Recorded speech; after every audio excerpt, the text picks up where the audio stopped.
18 ವರ್ಷಗಳ ಆರ್ಸಿಬಿ ಅಭಿಮಾನಿಗಳು ಕಂಡಿದ್ದ ಕನಸು ನನಸಾಗಿದೆ. ಆರ್ಸಿಬಿ ತಂಡ ಐಪಿಎಲ್ ಟ್ರೋಫಿ ಗೆದ್ದುಕೊಂಡಿದೆ.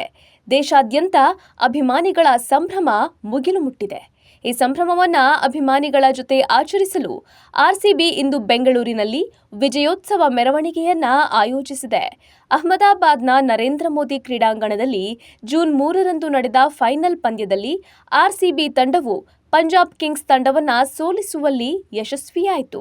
ಇದರೊಂದಿಗೆ 18 ವರ್ಷಗಳ ಕಾಯುವಿಕೆಯೂ ಅಂತ್ಯವಾಗಿದೆ. ಈ ಸಂತಸವನ್ನ ಅಭಿಮಾನಿಗಳೊಂದಿಗೆ ಹಂಚಿಕೊಳ್ಳಲು ವಿಜಯೋತ್ಸವ ಮೆರವಣಿಗೆ ನಡೆಯಲಿದೆ. ವಿಜಯೋತ್ಸವ ಮೆರವಣಿಗೆಯು ಇಂದು ಮಧ್ಯಾಹ್ನ 3:30ಕ್ಕೆ ವಿಧಾನಸೌಧದಿಂದ ಪ್ರಾರಂಭವಾಗಿ ಎಂ ಚಿನ್ನಸ್ವಾಮಿ ಕ್ರೀಡಾಂಗಣದಲ್ಲಿ ಕೊನೆಗೊಳ್ಳುತ್ತೆ. ಈ ಮೆರವಣಿಗೆಯಲ್ಲಿ ಲಕ್ಷಾಂತರ ಸಂಖ್ಯೆಯಲ್ಲಿ ಅಭಿಮಾನಿಗಳು ಭಾಗವಹಿಸುವ ನಿರೀಕ್ಷೆ ಇದೆ. ಜೊತೆಗೆ ವಿರಾಟ್ ಕೊಹ್ಲಿ, ಎಬಿಡಿ ಹಾಗೂ ಕ್ರಿಸ್ ಗೇಲ್ ಕೂಡ ವಿಜಯೋತ್ಸವದಲ್ಲಿ ಇರಲಿದ್ದಾರೆ ಎನ್ನಲಾಗಿದೆ.